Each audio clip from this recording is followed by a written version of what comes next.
ശ്രീകൃഷ്ണ വേൾഡിലേക്ക് എല്ലാവർക്കും സ്വാഗതം. ഇന്നത്തെ രാമായണ കഥ നമ്മൾ കഴിഞ്ഞ വീഡിയോയിൽ പറഞ്ഞത് ശ്രീരാമൻ ഹനുമാനെ കുറിച്ച് സീതാദേവിയോട് പറയുന്നതാണ്. നിത്യബ്രഹ്മചാരിയാണ്, പരിശുദ്ധനാണ്, സ്നേഹമുള്ളവനാണ്, സർവം സമർപ്പിച്ച് സ്നേഹിക്കുന്ന വ്യക്തിയാണ് ഹനുമാൻ എന്നതിനെക്കുറിച്ച്, ഹനുമാനെ കുറിച്ചിട്ട് സീതാദേവിയോടുള്ള സംസാരമാണ് നമ്മൾ കേട്ടത്. ഹനുമാന് രാമതത്വ ഉപദേശം നൽകുന്നതാണ് ഇന്നത്തെ വീഡിയോയിൽ. ശ്രീരാമൻ ആവശ്യപ്പെട്ടത് പ്രകാരം സീതാദേവി ഹനുമാനെ അടുത്ത് വിളിച്ച് ഇങ്ങനെ പറഞ്ഞു: ധീരന്മാരുടെ കിരീടത്തിലെ ഏറ്റവും പ്രാധാന്യമുള്ള രത്നമായ ശ്രീരാമ ഭക്തന്മാരിൽ ഉത്തമനായവനെ, ശ്രീരാമൻ സച്ചിദാനന്ദ സ്വരൂപനും ഏകനും അദ്വയനും പരബ്രഹ്മ സ്വരൂപനും നിശ്ചലനും സർവ ഉപാധികളിൽ നിന്ന് മുക്തനും സത്താ മാത്രമായവനെന്ന് അറിഞ്ഞാലും, നിർമ്മലനും നിരഞ്ജനനും നിർഗുണനും നിർവികാരനും സന്മയനും ശാന്തനും ആയ ഈ പരമാത്മാവ് ജനന മരണങ്ങളില്ലാതെ പരിശുദ്ധ സ്വരൂപനാണെന്ന് അറിഞ്ഞാലും, ശ്രീരാമദേവൻ സർവജ്ഞനും സർവേശ്വരനും സർവ്വതിനും സാക്ഷിയും നിത്യനും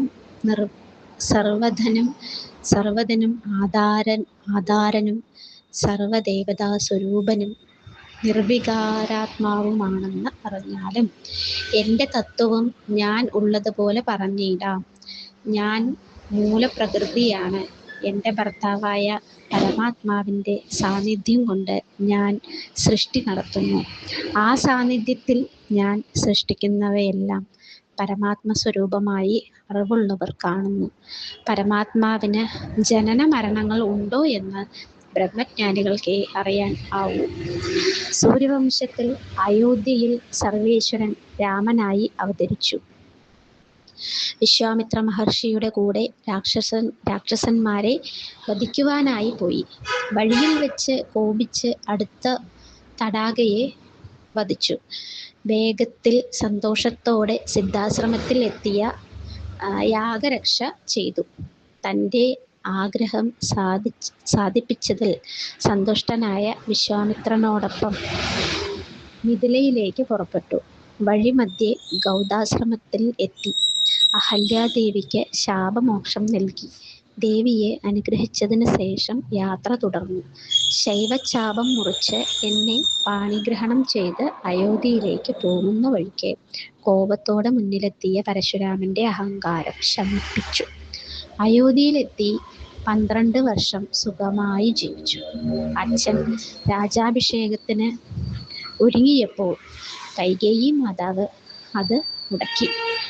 അത് കാരണം എന്നോടും സഹോദരനായ ലക്ഷ്മണനോടും കൂടി ചിത്രകൂടത്തിൽ വസിച്ചു. ഈ അവസരത്തിൽ അച്ഛൻ സ്വർഗസ്ഥനായ വിവരമറിഞ്ഞ് ശ്രീരാമൻ ദുഃഖത്തോടെ അച്ഛൻ്റെ ബലികർമ്മങ്ങൾ ചെയ്തു. ഭക്തനായ ഭരതനെ രാജ്യഭാരമേൽപ്പിച്ച് ദണ്ഡകാരണ്യത്തിലേക്ക് പോയി. അവിടെ വെച്ച് വിരാതനെ വധിച്ചു. അഗസ്ത്യ മഹർഷിയെ കണ്ടു. ജ്ഞാനിമാരായ മുനിമാരോട് രാക്ഷസ വംശത്തെ നശിപ്പിക്കാമെന്ന് പ്രതിജ്ഞ ചെയ്തു. പഞ്ചവടിയിൽ വന്ന് താമസിക്കുന്ന കാലത്ത് രാവണന്റെ സഹോദരിയായ ശൂർപ്പണഖ കാമപരവശയായി അവിടെ വന്നു. ലക്ഷ്മണൻ അവളുടെ നാസികാഗ്രം മുറിച്ചു. ഖരൻ കോപിച്ചു 14,000 പടയോടുകൂടി യുദ്ധത്തിന് വന്നു. അവരെല്ലാം 3.25 നാഴിക കൊണ്ട് കൊന്നൊടുക്കി. ശൂർപ്പണഖ രാവണനെ സങ്കടം അറിയിച്ചു. മായാമാനായി വന്ന മാരീചനെ രാമബാണം കൊണ്ട് മോചിപ്പിച്ചു. മായാസീതയെ രാവണൻ കൊണ്ടുപോയ ശേഷം ശ്രീരാമൻ ജടായുവിന് മോക്ഷം നൽകി. ശബരിയുടെ പൂജ സ്വീകരിച്ച് മോക്ഷം നൽകിയ ശേഷം പമ്പയിലേക്ക് പോയി. അവിടെ വെച്ച് നിന്നെ കണ്ടു. നിന്നോടൊപ്പം സൂര്യപുത്രനായ സുഗ്രീവനെ കണ്ട് സഖ്യം ചെയ്തു. ദേവേന്ദ്രന്റെ പുത്രനായ ബാലിയെ കൊന്നു. സീതയെ അന്വേഷിച്ച് ദക്ഷിണ സമുദ്രത്തിൽ ചിറകെട്ടി ലങ്കയെ തകർത്തു. പുത്രന്മാരും സുഹൃത്തുക്കളും മിത്രങ്ങളും മന്ത്രിമാരും ഭൃത്യന്മാരും അടങ്ങുന്ന രാവണ സൈന്യത്തെ നശിപ്പിച്ചു. രാവണനെ ആയുധം കൊണ്ട് വധിച്ച് 3 ലോകത്തെയും രക്ഷിച്ചു. ഭക്തനായ വിഭീഷണനെ അഭിഷേകം ചെയ്തു. തീയിൽ ഒളിഞ്ഞിരുന്ന എന്നെ ലോകസമക്ഷം പരിഭാവനയാക്കി തീയിൽ നിന്നും വാങ്ങി പുഷ്പകത്തിലേറി അയോധ്യയിലെത്തി ദേവകളുടെ അനുഗ്രഹത്തോടെ അഭിഷേകം ചെയ്ത് ജഗന്നാഥൻ പൂജിതനായി വാടും. യാഗങ്ങൾക്ക് അർഹനായ നാരായണൻ ഭക്തന്മാർക്ക് സായുജ്യമാവുന്ന മോക്ഷത്തെ നൽകി വാണരുളുന്നു. മായാദേവിയായ എന്നെ കൊണ്ട് രാമൻ ഇവയെല്ലാം ചെയ്യിക്കുന്നു. രാമനാകുന്ന ജഗദ്ഗുരു നിർഗുണനും ജഗത്തിനെ രമിപ്പിക്കുന്നവനും അവ്യയനും അനേകനും ആനന്ദാത്മകനും ആത്മാരാമനും അദ്വയനും പരനും നിഷ്കളങ്കനും ആകുന്നു. പണ്ഡിതരാകുന്ന വണ്ടുകൾക്ക് പൂന്തോട്ടമായിരിക്കുന്ന നാരായണൻ നിർവികാരനും തേജോമയനുമാണ്. നടക്കുകയോ ഇരിക്കുകയോ ഭ്രമിക്കുകയോ ഒന്നും ഒരിക്കലും ചെയ്യുകയില്ല. നിർമ്മലനും മാറ്റങ്ങൾക്ക് വിധേയനാകാത്തവനും ആനന്ദമൂർത്തിയും ചിന്മയനും മായാമയനുമായ ഭഗവാൻ തൻ്റെ മായാദേവി ചെയ്യുന്ന കാര്യങ്ങൾ താൻ ചെയ്യുന്നതായി തോന്നിപ്പിക്കുന്നു. സീതാദേവി ഹനുമാനോട് രാമതത്വം ഉപദേശിച്ചു കഴിഞ്ഞപ്പോൾ രാമൻ മന്ദഹാസത്തോടെ ഹനുമാനോട് ഇപ്രകാരം പറഞ്ഞു: പരമാത്മാവാകുന്ന ബിംബത്തിൻ്റെ പ്രതിബിംബമാണ് ജീവാത്മാവെന്ന് അറിഞ്ഞാലും തേജോമയിയായ എൻ്റെ മായയിൽ ഇത് പ്രതിഫലിക്കുന്നു. വാനരശ്രേഷ്ഠ, സുഹൃത്തേ, ഒരു ജലാശയത്തിലും ആകാശം പ്രതിബിംബിക്കുന്നത് നീ കണ്ടിട്ടില്ലേ? അതുപോലെ സാക്ഷാൽ പരമാത്മാവ് നിശ്ചലമാണ്.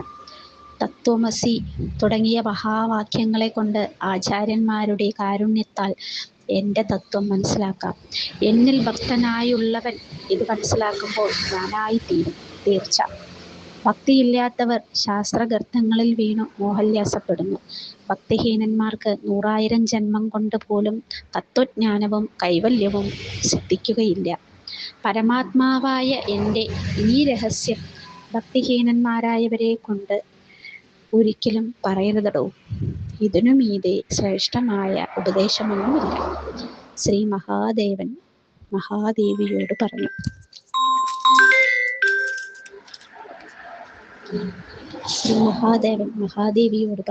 വായുപുത്രനോട് സാക്ഷാൽ ശ്രീരാമൻ നേരിട്ട് ഉപദേശിച്ച പവിത്രവും അതീവ രഹസ്യവുമായ രാമമാഹാത്മ്യം മോക്ഷദായകവും പാപനാശകവും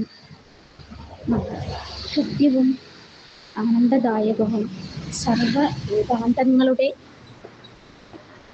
സാരസംഗ്രഹവുമായ രാമതത്വം ദിവ്യനാം ഹനുമാനോട് ഉപദേശിച്ചതെല്ലാം ഭക്തിയോടെ പഠിക്കുന്നവൻ മോക്ഷം പ്രാപിക്കുമെന്നതിന് യാതൊരു സംശയവും ഇല്ല. ബ്രഹ്മഹത്യയാലുൾപ്പെടെ പല ജന്മങ്ങളായി ആർജിച്ച ബഹുവിധ ദോഷങ്ങളും നശിക്കുമെന്ന് ഹനുമാനോട് രാമൻ പറഞ്ഞത് സത്യം തന്നെയാണ്.